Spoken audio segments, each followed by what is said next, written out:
Hey guys, Benjamin Albright, NFL Underground. I want to talk to you today about the Phantom Football Forum.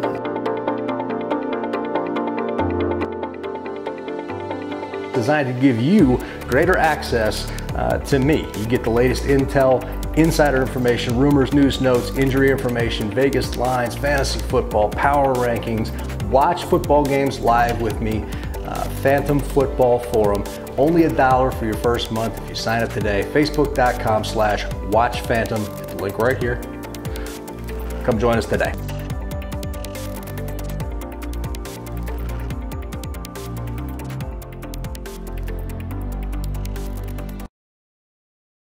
What's going on, everybody?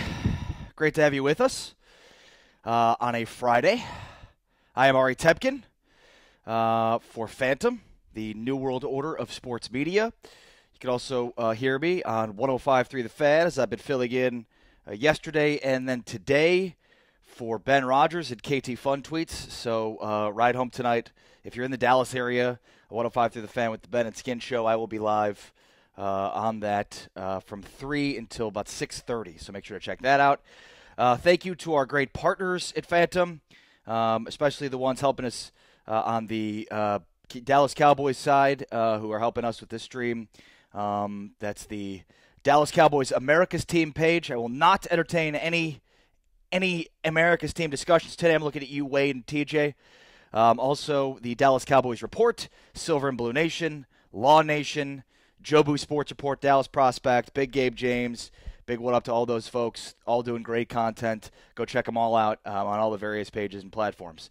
All right, yesterday was the first practice of training camp, which is like Christmas in July, because, I mean, we've basically since January, late December, January, haven't had much substantive Cowboys discussion beyond like what went wrong during the season, why they didn't make the playoffs, then, you know, the draft and free agency, those kinds of things. But as far as like actual on-field stuff, there's mini camps. So I guess we've had a little bit of substantive discussions throughout, but I digress. You get the point, right?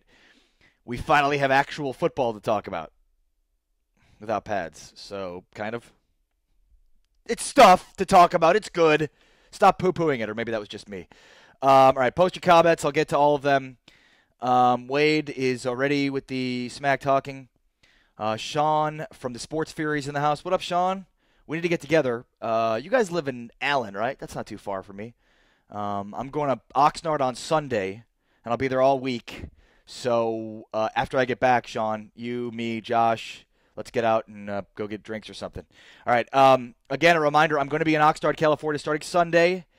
So I will be giving you post-practice streams every single day I'm there, after practice, from the practice field, answering your questions. So make sure to check it out every day, usually around 9 o'clock Central. So stay tuned for that. Hit the share button, post your comments, tag a Cowboys fan friend you have.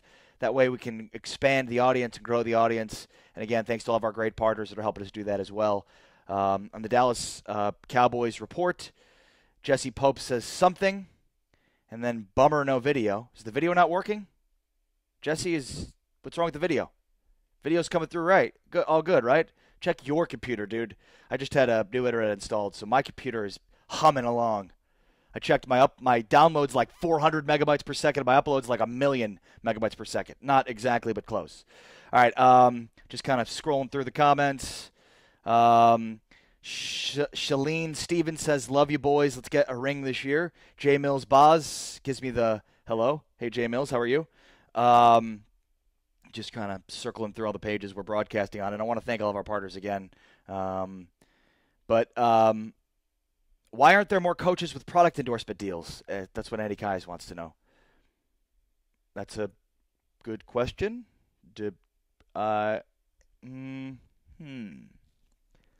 I'm guessing most of them, if they have endorsement deals, are local deals. That's a good question, though. I know college coaches probably have a lot of endorsement deals locally. I don't know why NFL coaches wouldn't. On the Law Nation page, Emmanuel Kennedy says, what up, Law? I'm not Law, but sometimes people say I look like him. JK. We do have beards. That's a similarity. And then Robert Holm on the Silver and Blue Nation page says, "What up with NFL Network throwing so much shade on our boys?" Are they, Robert? What have they been saying, Robert? I haven't been paying attention much to the NFL Network, to be honest with you. I know Jane Slater does some fantastic work for the NFL Network, and she's an Oxnard, and she's been in Dallas. She went to UT, so I mean, she's covered the Cowboys for a long time. I don't think she'd be the one throwing shade at the Cowboys, but perhaps she was. What are they saying about the Cowboys to be throwing shade at them, Robert? Let me know on that. Let's see here. Wade Zetterberg says substantive. Good word. Thank you. Wade Zetterberg says 9/11 happened, then the Patriots won. Coincidence? Nope. Interesting. I literally said JK. I did indeed. Sometimes I throw in a JK and Y. Just kidding, New York. All right. Wade, I told you we are not going to do America's team discussion. Whether you like it or not, the Dallas Cowboys are America's team. They have fans everywhere. Literally everywhere. Way, way more so than the Patriots, despite the fact that you're in Indiana and a Patriots fan. Like, the Patriots are nouveau riche, as they call them. New money. Patriots are new money. I mean, before Bill Belichick got there, the rich history of the Patriots was Jeff Hostetler, okay? All right, let's talk about breakthrough at day one of training camp for Jason Garrett. So I do a Dallas Cowboys podcast. What? It's called the Cowboys Beat. Check it out on iTunes, Stitcher, or the CLNS Media app. Do it now. Actually, do it later after the stream. So it drops every Friday morning. So one dropped this morning. Dropped. And I interviewed Warren Sharp, who is at the forefront of some of the advanced analytical movement in the NFL.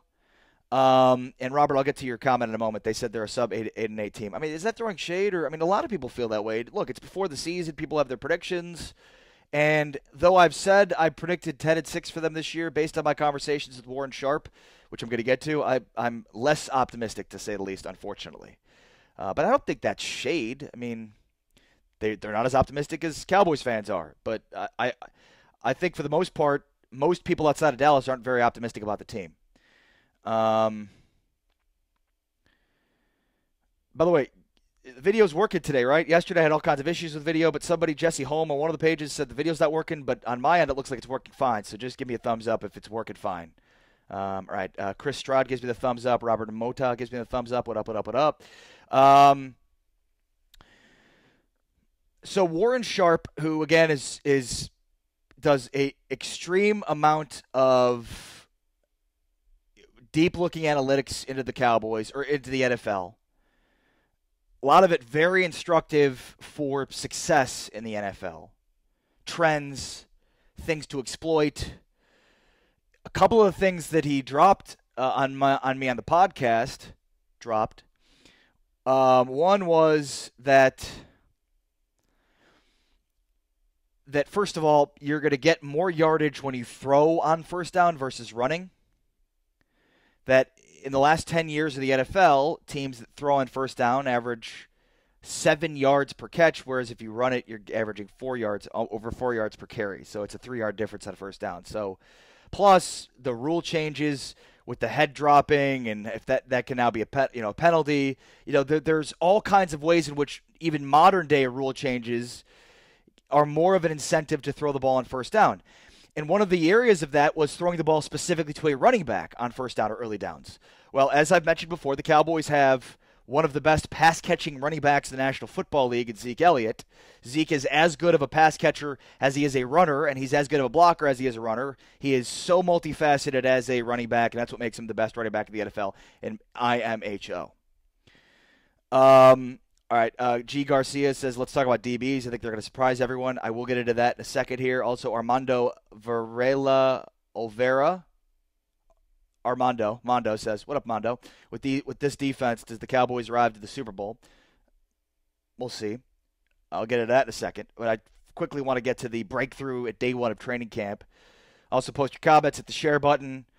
Do all those great things. I'm Ari Temkin. You can hear me on 105 through the fan. I'm the Dallas Cowboys pre- and post-game show host with Jesse Holley, starting 2 weeks from yesterday. Preseason game number 1. Boom. 49ers. Boom. 105 through the fan and all the other network 300 different Dallas Cowboys affiliated across the country. Boom. Anyways, hit the share button. Dakota Stiegel says our DBs will take over the NFL. Nobody will see it coming. I'm optimistic as well about the DBs. Sean Chef Hev Robinson says Garrett needs to open up the offense and take deeper shots down the field, keeps defenses honest, more pass interference calls, spread it out. All right. So the breakthrough at day one of training camp was, and so one of the things that Warren Sharp mentioned on my podcast, Cowboys Beat, check it out. I've Facebook links, tweeted links. My Twitter's right here. You could check out the link on my Twitter right there. So we talked about the advantages of throwing in early down situations, and more specifically to the running back. The Cowboys were one of the few teams. They were like third worst of the NFL at throwing to running backs in early down situations. They were like third worst of the NFL on completion percentage, on yards, on all those metrics for throwing on early downs to running backs, which is silly considering they should be one of the best in the NFL at that because they have one of the best running backs in the NFL at catching passes. They just don't do it. That's the problem. So that was one of the trends where it's like, man, hopefully Jason Garrett's paying attention, and if not, shouldn't it just make intuitive sense that the Cowboys should throw more to Zeke Elliott, especially on early down situations, because he's so good at it? At any rate, one of the other things that he talked about was, and so I did this interview with Warren Sharp before yesterday's practice, okay? And in the interview, he said the Cowboys almost go exclusively out of 11 personnel, which is, one tight end, one running back. That's what the 11 stands for. And I mean, because of Witten, you could say that's probably a pretty good reason for them to go exclusively out of the 11 personnel.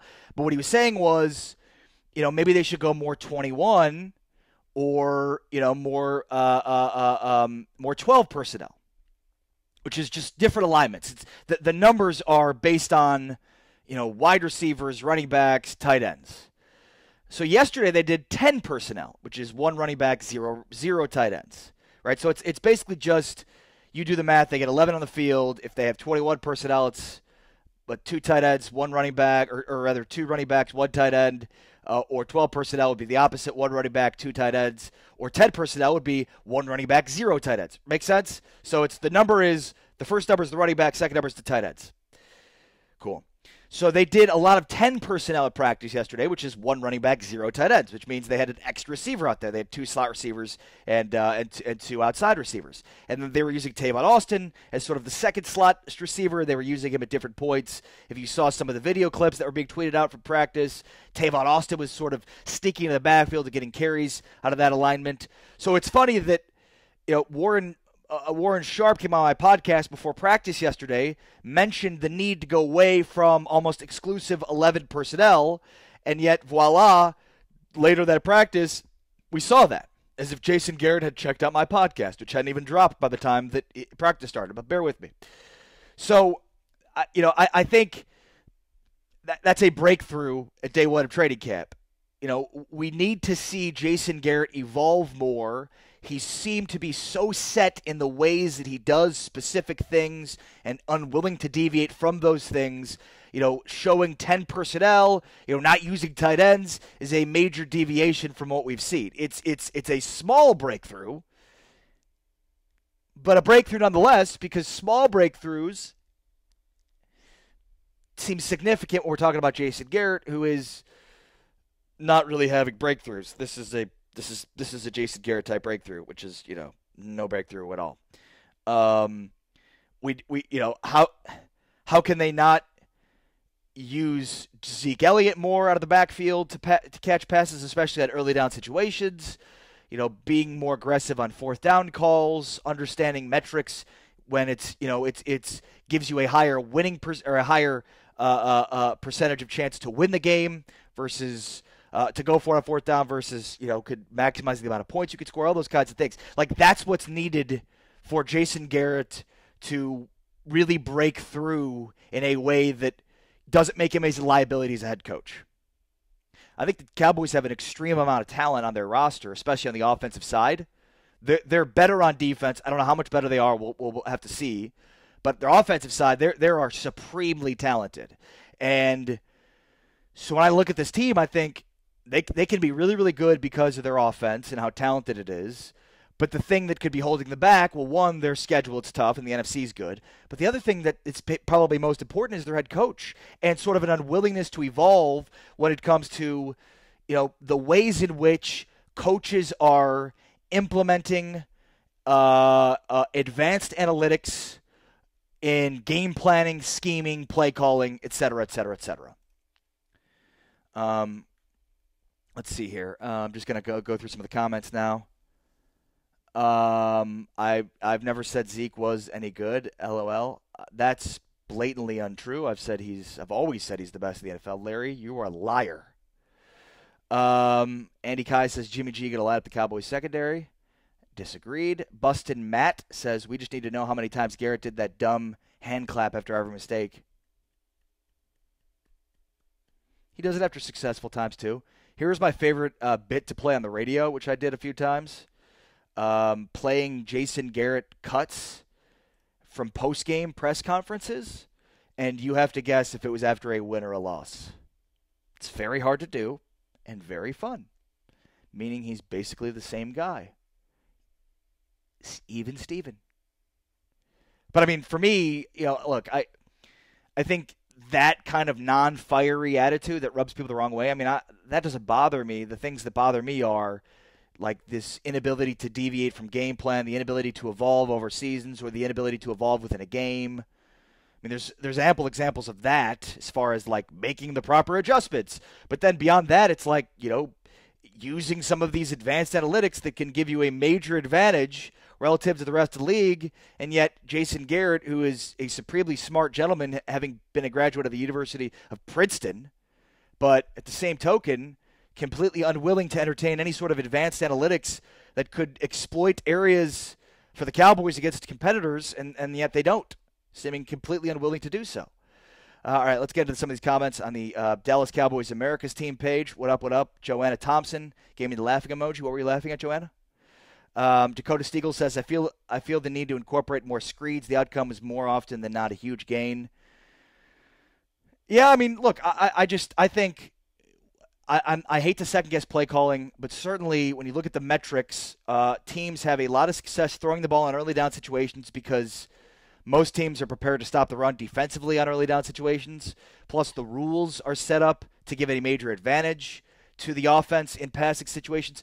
And more than that, like when they hand the ball off to Zeke, right? Like there is a lot of risk involved there with tackling, with linebackers, the tackle, getting your legs caught up. But if you give him the ball, if you pass him the ball, now he's not dealing with that line of scrimmage, tangling of legs, linebackers trying to rip his head off. Like that's an important thing to note. It takes some of the wear and tear off of Zeke. You're getting the production. You're getting Zeke the ball in space, and it takes some of the running back wear and tear off of him.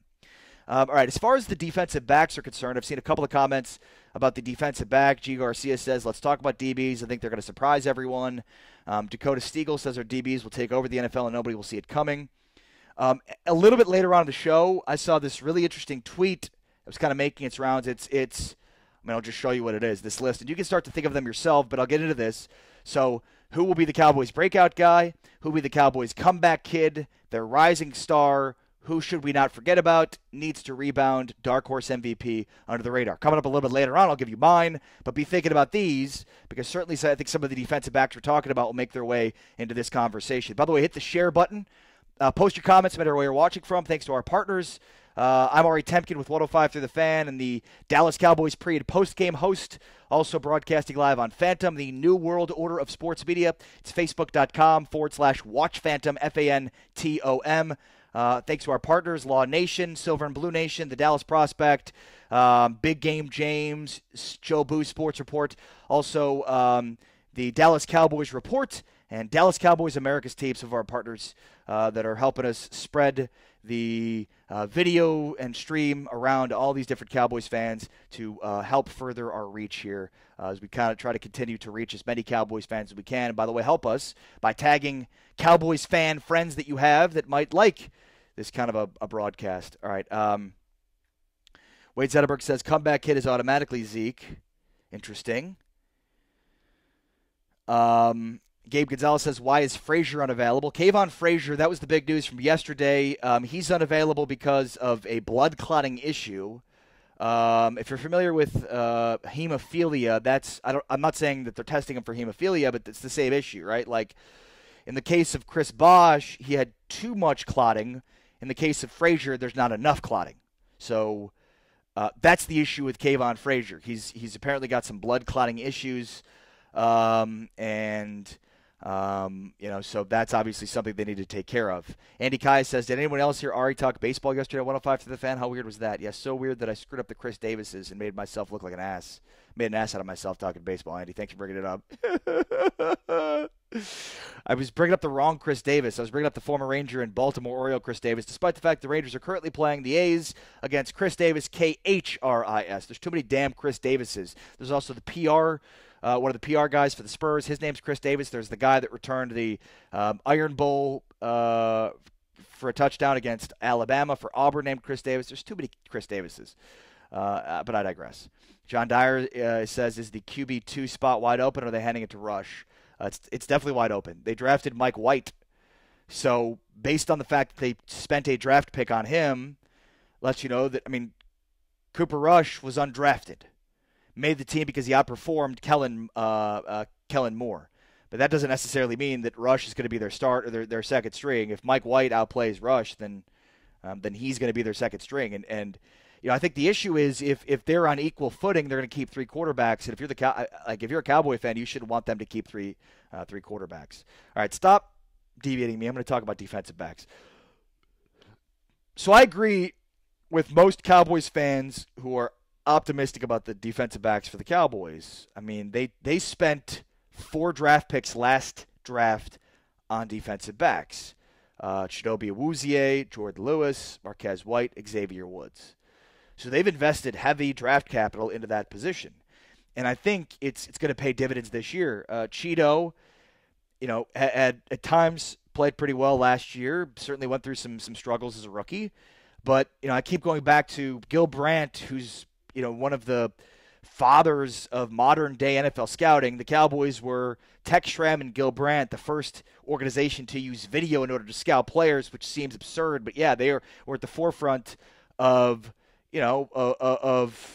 huge movements in the NFL. So Gil Brandt was quoted as saying to Brian Broaddus, I guess, asked him, who's a guy that can break through and who's one of these young guys that can become a Pro Bowler? And his answer was Chidobe Awuzie.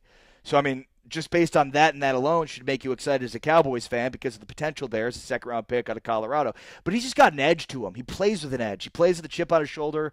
But it's not like Orlando Scandrick chip on your shoulder where, he carries that off the field. He's a guy it's like in my dealings with him, he's really easy to deal with in the media. But then on the field, he just plays with the swagger that you want from that position. Jordan Lewis, another guy that, he was one of the top, cornerbacks in college football. And Chris Cantu says GJ is a 500 coach. Fair. I think he's over 500 in his his career, but I agree he's just an average head coach. By the way, who's GJ? I always thought of him as RJ, Red J. What's GJ? Garrett, Jason, just opposite. Cowboys #1 Super Bowl from Isaac Riley on the Law Nation page. Cool. Post your comments. What do you want to hear about? Again, I'm going to be going to Oxnard on Sunday, so I'll have plenty of great coverage for you from the fields out in Oxnard, California. Make sure to subscribe to the page. Follow me on Twitter. There we go. I'm going to figure this out eventually, guys. So make sure to follow me on Twitter. I got it! So you can get updates on when I'm going to be going live. But usually around 9 o'clock Central, I think, is when practice will end. All right. Robert Holmes says, no offense. Think of D-Law is a one-year wonder. Fragile linebackers. Quarterback will decline from last year and so on. Would like to see some 10, 20, and 0-0 sets. Robert, I sort of agree with you on Law. I think, first of all, he had 14.5 sacks last year. He can have as good of a year and not even get close to 14.5 sacks. So I think that's tough. I think, when you look at his career, he's sort of underperformed, and then last year he blew up. Now, I'm willing to bet that he got it last year, and he figured it out, he was healthy, so things came into place with him. So, I think you can count on D-Law to be pretty good this year. Not 14.5 sacks good, but pretty good this year. Fragile linebackers, Sean Lee, but I'm excited about Leighton Vander Esch. Quarterbacks will decline from last year. That I don't agree with. I think Dak will be just fine. I buy Dak. I buy Dak Prescott. Maybe that's just me, but I mean I think we saw a decline for Dak Prescott's play last year when Tyron Smith was out and he just suffered all these different sacks over the course of the Atlanta game and then so on and so forth, and just didn't have the confidence. I get it, right? Like the jury's still out on him. I understand that. But if I were to place a bet on Prescott being the guy versus not the guy, I'd say it's better than 60% chance that he is the guy. Andy Kai says he has a close friend named Chris Davis. There's too many damn Chris Davises.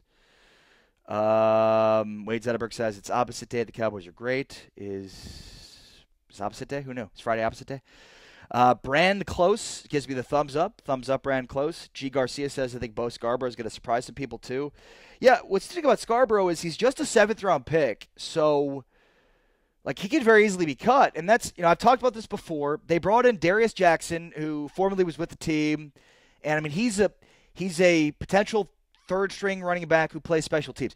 Bo Scarborough's ability to make this football team, and believe me, it's not a shoo-in he's going to make this team, depends on his ability to play special teams. If he can play and be effective on special teams, he'll make the team. If not, then Darius Jackson's going to make this team. That is going to be his ticket to making this football team.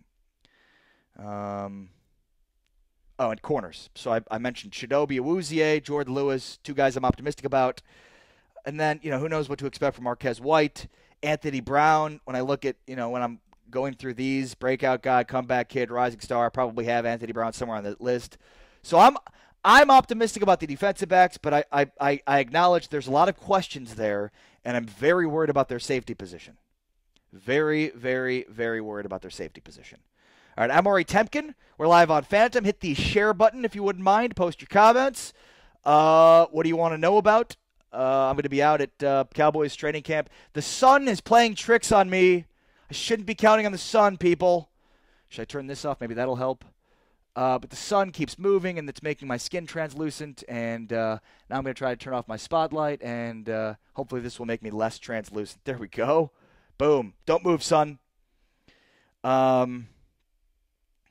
Nick Albrecht on the Dallas Cowboys America's team page says, is our defense good enough to win a Super Bowl? Feel like the offense is there. Here's the good news, Nick. You don't need a top 5 offense and a top 5 defense to win a Super Bowl. And if you've watched my streams before, this is a point you've heard many, many times before. But Gabe Gonzalez says, tell us your Scandrick story, or was that Chance? That was me, and Gabe, that's a great I appreciate you saying that. I will get into my Scandrick story here in a moment. So Nick, the answer is probably not. However, again, you do not need a top 5 offense and a top 5 defense to win a Super Bowl. You only need one. Go back and look at Super Bowl champions in the last decade plus. They were either top 5 offense or top 5 defense, and the majority of them are top 2 or 3 in one of those categories. And by the way, the majority of them were top 5 in offense.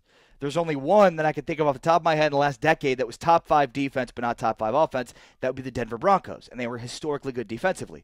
So what the pattern tells you is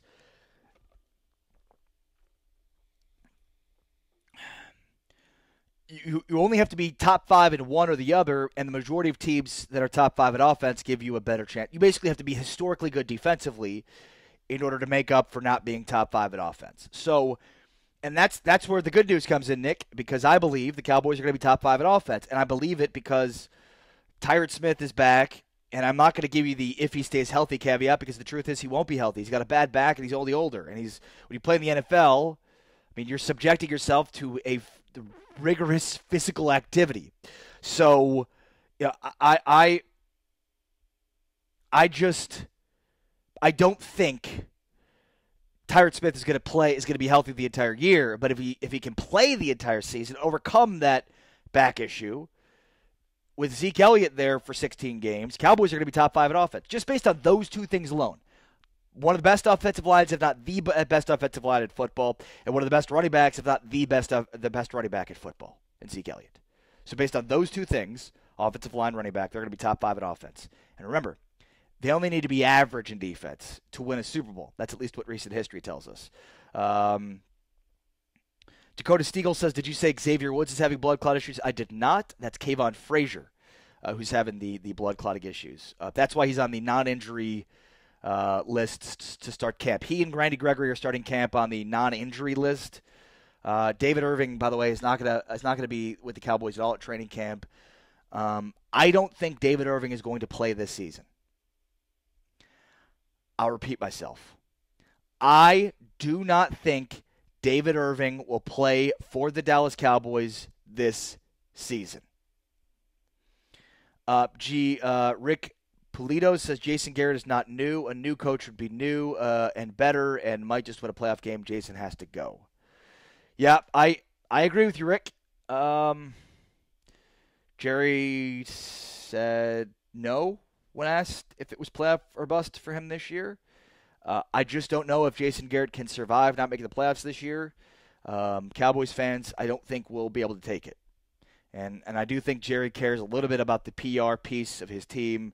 And if everybody's saying he's got to go, I mean, he just can't deal with the entire fan base turning against the Cowboys. If the Cowboys don't make the playoffs this year and Jason Garrett doesn't lose his job, Dallas and Cowboy Nation, America's team, will be in a uproar.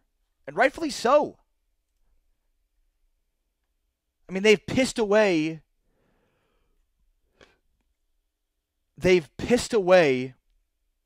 a cheap rookie deal on Dak Prescott. They've pissed it away. Wade Zetterberg says, are you implying Dallas needs a safe space? Perhaps with the safety position. Wade also says, did that sip take your breath away? What a weird sound that was. I was very thirsty. In fact, I might even need to take another one. Another sip. Hit the share button, by the way, because sharing is caring, people. That's at least what I heard when I was younger. G. Garcia says, yeah, they should use Bo in special teams, but I think he could be a good third down back. Look, I don't think there's any question that Bo Scarborough is at the very least the third best running back of this football team. But in order to be a third stringer, because Rod Smith is clearly ahead of him and obviously Zeke, you need to play special teams. So, and that's obviously something he hasn't had to do being a star at Alabama. That's why the Cowboys brought in Darius Jackson, because they know he's a known commodity that can run the football, knows this offense, and play special teams.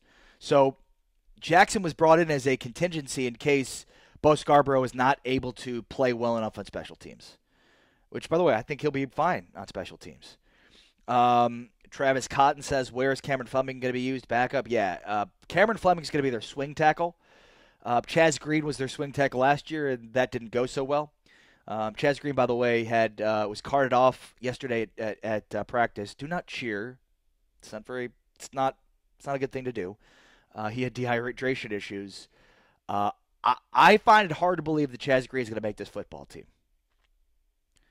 But Cameron Fleming will be their swing tackle, which means, if they use an extra tackle, he'll be out there, which sometimes they will in jumbo type packages, or heaven forbid something Tyron Smith is not able to go at some point this year, they'll use him at left tackle. I think eventually they're going to want to use Connor Williams at left tackle, but I could be wrong. Maybe Cameron Fleming will be their left tackle in the future. But, Connor Williams is a guy that played left tackle at Texas. I think they like him at left guard now, obviously, because of Tyron. But I think the stronger he gets, the bigger he gets. To me, Connor Williams is their left tackle of the future. Nick Albrecht says, no Dez hangover. Are we now a slant machine with Beasley? No. Short answer. But I'll get to more on that in a moment. Ray Pierce says, most of their problems, as I see it, is talent evals and the OC.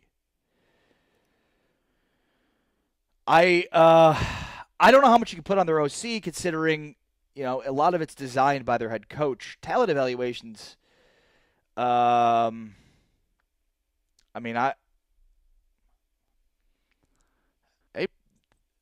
considering the early 2000s, this franchise has drafted considerably well, especially on offense.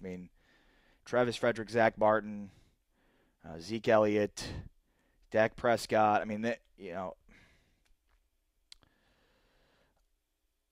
Ray, I disagree with both of those. I don't think their problems are talent evaluations and their offensive coordinator. Ray also says Green should not be on this Dallas Cowboys America's team. Yeah, I agreed. But I mean, Cowboys fans will just lose their damn minds if Chaz Green makes this team, because that says less about Chaz Green and more about what they don't have at the position. Let me just share this right quick. Boom. All right, hit the share button. Do like I did. Share it. Thank you. Also post your comments. Jordan Goldschmidt in the house. Jordan, what up?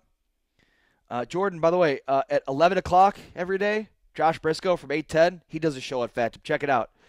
A lot of Chiefs talk during that discussion. So my buddy Jordan Goldschmidt from college, big Chiefs fan, check it out. Joshua Briscoe does a fantastic show called The Flyover at 11 o'clock. This is obviously more Cowboys-centric. All right, checking out the Silver and Blue Nation page. Michael Lafferty says, Earl T, question mark? Yeah, he'd be great. As I've stated, the ball is in Seattle's court at this point. So, you know, I've stated this many times here on this stream. I've stated it many times on my podcast. Check it out, Cowboys Beat. Check me out on Twitter. Hey, I tweeted out a link of my podcast, which drops every Friday morning. And I mean, I don't know what the end goal here is for Seattle. I have no idea what it is. But the ball is in Seattle's court. You know, they seem to be closed for business when it comes to trading Earl Thomas. John Dyer says, if Chaz gets cut, who's our backup guard? Is it Joe Looney? I don't have the depth chart in front of me. Tyler Cutright in the house. What up, what up, what up? Jordan says Cowboys suck, go Chiefs. I think you have that wrong, Jordan. I think it's the opposite. It's the Chiefs that suck. Just me, though, I guess. Who got carted off yesterday? Chaz Green. Tyler Cutright. Their issue isn't talent evaluation, but talent placement, i.e. Byron Jones. That's a good point.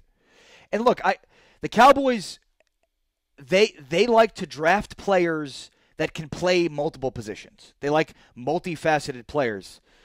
So they like positional flexibility. It's something that Stephen Jones and Will McClay talk about all the time. And, I mean, you can look at their draft picks, and you see a lot of that. You know, positional flexibility. And for me, it's like, yeah, just play a guy where he plays best. And Tyler, completely agree. Like, Byron was a really good corner his rookie year. They moved him to safety. He wasn't as good. For 2 years he played there, not as good, only, I guess, because of the deed. But you basically wasted 2 years of Byron Jones' development playing him at safety where he was not any good. Now Chris Richard comes in and order's been restored and they move him back to corner. But sometimes when you draft guys with positional flexibility, you put them in the wrong spot. Michael Lafferty says it almost seems like Jerry doesn't care about winning anymore, just the money. I'll say this about Jerry. If the Cowboys don't make the playoffs this year and Jerry doesn't fire Jason Garrett, then I might start to believe that. All right, let's play along here. This started to make its rounds on Twitter yesterday and then on the Ben and Skin show last night when I was hosting with the great Jeff Skin Wade, which I'll be on again tonight, so make sure to check that out. 3 to 6:30 Central, 105 through the Fan. If you don't have it, if you're not in Dallas, check out the radio.com app. But we played this game. Who's going to be the breakout guy, the comeback kid, rising star, don't forget about, needs to rebound, dark horse MVP under the radar. So feel free now to play along with us as we do that. But so let's start with breakout guy. I already talked about this guy. I think he's poised to become a staple at corner. Last year's second-round pick out of Colorado, Chidobe Awuzie. I mentioned it before, but I think it's worth noting. Gil Brandt, who's a legendary former NFL scout, is a pioneer for modern scouting. Told Brian Broaddus, who told me that Gil Brandt said when asked who's a guy that has star potential on this team, who's the next Pro Bowler from these young guys, he said Chidobe Awuzie. So, and a lot of rookie corners struggle in year one. I think he found his way at times. He's got the edge about him. I think he is the breakout guy for this year. Who do you guys think? Post who'll be your breakout guy in the comments. I'm sure Wade Zetterberg is going to give me something smart alecky in the comments. Tyler, what up? Andy Kai says end goal for Seattle, a first or second round pick. But yeah, that's great. I'd love $1 million also, but like there has to be some sort of there has to be some sort of a reality there, and it seems so far removed from reality. Let's see here. Ray Pierce says Gallup will surprise people. Why? I think Sanjay Lal will make him what he will be. Yeah, I think I agree with you on Gallup there. Warren Merle on the Dallas Cowboys America's team page says, so why do we if Dak has another crappy season, what do we do with him? Okay, first and foremost, Warren, he had a crappy 8 games. And probably more specifically a crappy 6 games. Probably more specifically a crappy time when Zeke Elliott and Tyron Smith were out. And probably more specifically a crappy games when Tyron Smith were out. So, again, I'm a believer in Dak. I think when you judge Dak in year 2 versus Romo in year 15 or whatever it was, 11, I mean, that's just a tough spot to be at. So, I understand the critics of Dak. I'm not one of them. I think Dak is going to be just fine. Their offensive line will be really good, and so will Zeke. But to answer your question, they're not going to give him a long-term extension, which they want to do. If he's good this year, they won't. If he's bad this year, they'll probably let it ride out in his final year and then figure it out from there. All right, so who's the breakout guy? I said Chidobe Awuzie. Tyler Cutright on the Phantom page says breakout will be Lance Lenoir. I like that. That's good. Lance Lenoir is a fan favorite of Will McClay. Will McClay certainly has a great eye for talent, as we've seen, especially guys that are undrafted free agents. There have been a lot of hits from Will McClay from that spot, way more so than the average. It's going to be tough for him to make this team, though. That's the thing, right? Like, look at the numbers. To me, Lance Lenoir and Noah Brown are 2 guys that are probably on the outside looking in at this point, based on Cole Beasley, Terrence Williams, Michael Gallup, Deontay Thompson, Alan Hearns. Who am I missing, guys? Then you kind of have Lance Lenoir, Noah Brown, Cedric Wilson, Tavon Austin. So, if he makes this team, then certainly, but I think it's going to be difficult for him to make this team. Andy Kaya says breakout, Zeke, comeback, Zeke, rising star, Zeke. Interesting. Radar Bears offense, MVP, Zeke, rebound, Zeke, don't forget Zeke. Yes, Andy and Wade are both smartasses, that's true. All right. Travis LaFave says, can we still get rid of Garrett?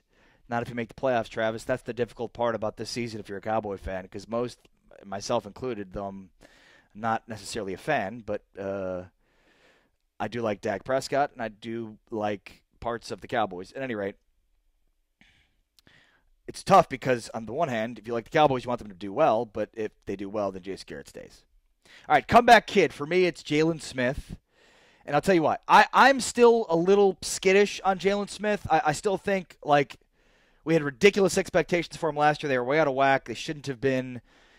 This is a guy that has severe nerve damage in his ankle. He can't feel his foot. He's not wearing the brace. Let's see what happens when they're firing real bullets if he's not wearing that brace.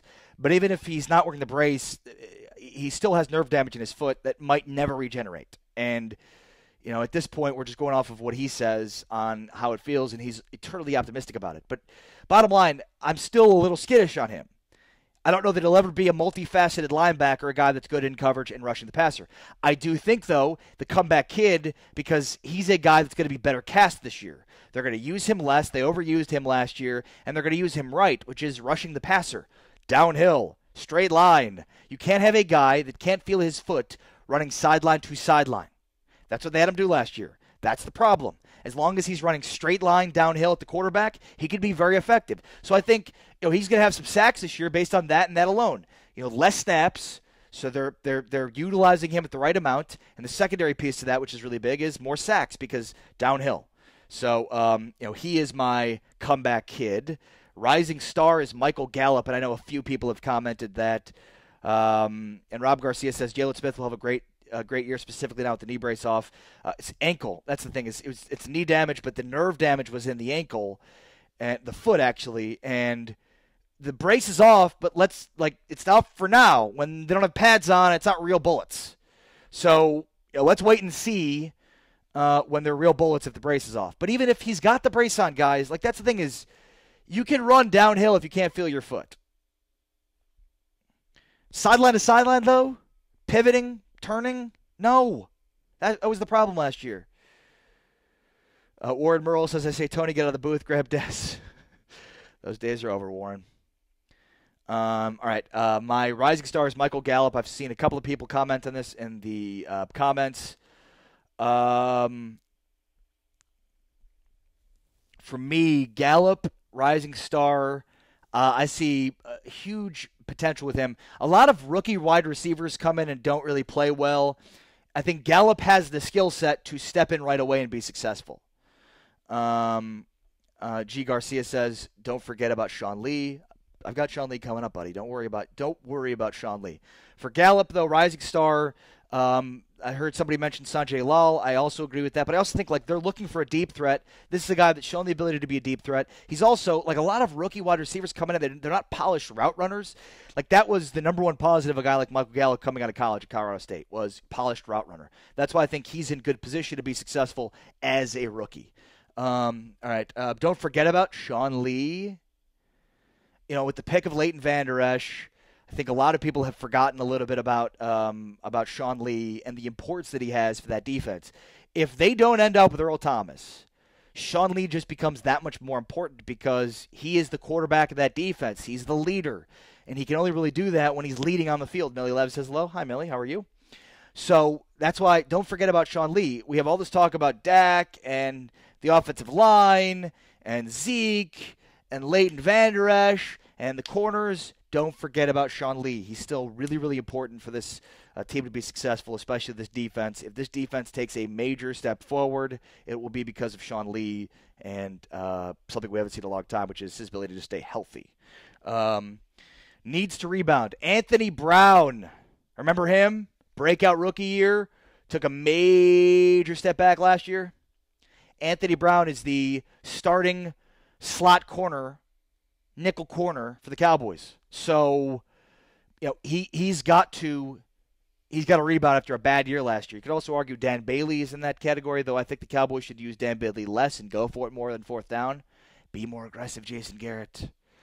Ray Pierce says, LVE, how will he be and where will he play? I'm a fan of Leighton Vander Esch. I liked the pick. To me, he and Jalen Smith are the yin and the yang. Jalen Smith is good downhill, straight line runner, great at the point of attack. Leighton Vander Esch is not. That was the knock on him. But he played safety in high school, so he's the guy that can play in pass coverage. He's the modern day backer. Now I think he's got a lot of work to do. He's a project, as many have described him. But I'm optimistic about Leighton Vander Esch. All right, real quickly, because I got to get going to 105 to the Fan, where I'm hosting with Skin Wade for the Ben and Skin Show. Make sure to check it out. Under the radar is Cameron Fleming. Oh, Dark Horse MVP, Cole Beasley. Because 2 years ago when Dak Prescott was an MVP candidate, Cole Beasley was his go-to safety blanket. So he's going to, and teams took him away last year. So he's going to need to be effective in order to open up the passing game. Cole Beasley needs to be their number one, which doesn't mean anything other than the guy that you go to on a 4th and 5 when you need a guy that can catch a pass. Your go-to guy. Everybody knows you're going to him. You're going to him, and you're still going to get the first down. That's Cole Beasley. Dark Horse MVP. Under the radar is Cameron Fleming, the swing tackle they got from the New England Patriots. Ask Wade Zetterberg how good Cam Fleming is. It's a upgrade from Chaz Green. Tyrod Smith is a bad back. Big guys, as they get older, who have bad backs, those don't get better. So the question is whether or not Tyrod Smith can be healthy enough with that bad back to stay on the field enough. And if he can't, then they're going to be counting on Cameron Fleming to step in at left tackle. And he can't. He's not going to be Tyrod Smith. He's not going to be Tyrod Smith. But can he be effective enough? All right, thank you, everybody, for tuning in. Sunday, I'm back on this stream on Sunday, post-practice from Cowboys camp. about 9 o'clock Central PM, but stay tuned. Follow me on Twitter, like the Phantom page, like all of these Dallas Cowboys America's Team page, Dallas Cowboys Silver Blue Nation, Law Nation, Joe Boo, all the great Dallas Cowboys Report, like all the pages to get updates on what will be going live from Cowboys Camp in Oxnard, California. But check me out at 105 to the Fan, 3 to 6:30 tonight with Skin Wade, Jonathan Shippy Shipman, Reggie Atatula. It's going to be a lot of fun, a lot more Cowboys talk, so make sure to check it out, 105 to the Fan. But for now, I'm out. TJ Carpenter, noon o'clock with TJ Carpenter's coming up next on Phantom.